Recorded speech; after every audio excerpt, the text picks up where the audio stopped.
ल हेर्नु त डिभिजन अफ डेसिमल नम्बर भनेको छ। आज म तिमीहरूलाई एउटा ट्रिक सिकाउँछु है, जुनसुकै डेसिमल नम्बरको पनि ठ्याट्टै आन्सर आउँछ है। ल हेर त के गर्ने, 0.927 डिभाइडेड बाई 0.3 छ है। अब हामीले पहिला चाहिँ यो पोइन्टलाई हटाइदिउँ। पोइन्टलाई कसरी हटाउने त, त्यत्तिकै त हटाउन मिल्दैन। भनेपछि अब हामीले ओपनमा यहाँ चाहिँ पोइन्ट पछि जतिवटा सङ्ख्या छ 1 को पछाडि त्यतिवटा 0 राख्यो भने यो पोइन्ट चाहिँ हटाउन मिल्छ। हेर त यसलाई चाहिँ अब 1 को पछाडि यहाँ चाहिँ 1 2 3 तीनवटा छ भने हामीले 1 2 3 वटा 0 राख्यो भने माथिको पोइन्टलाई हटाउन मिल्छ। हामीले अस्ति पनि पढेको थियौँ है। त्यसै गरी हामीले सेम यहाँ पनि एप्लाई गरौँ।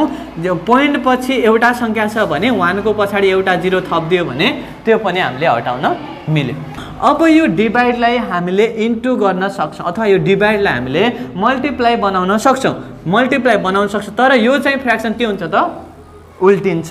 भनेपछि माथि 3 छ त 3 तल आउँछ, तलको 10 चाहिँ माथि जान्छ हो। जो भनेको 0 3 लेख्नु र 3 लेख्नु एउटै, यहाँनिर पनि यो 0 को चाहिँ भ्यालु हुँदैन।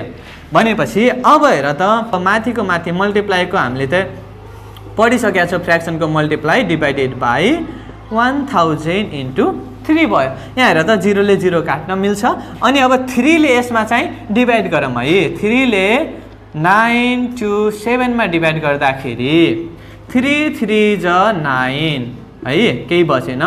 अनि यो 2 तल आउँछ, 2 तल ल्याएर पनि के गयो त भाग गएन भने हामीले यता 0 राख्नुपर्छ। अनि फेरि हामीले अर्को सङ्ख्यालाई पनि तल ल्याउन सक्छौँ है। अब हेर त 3 ले 27 मा कतिपल्ट जान्छ, 9 हो। 9 3 ज 27 हुन्छ। अब त हामीले बुझिसक्यौँ हो।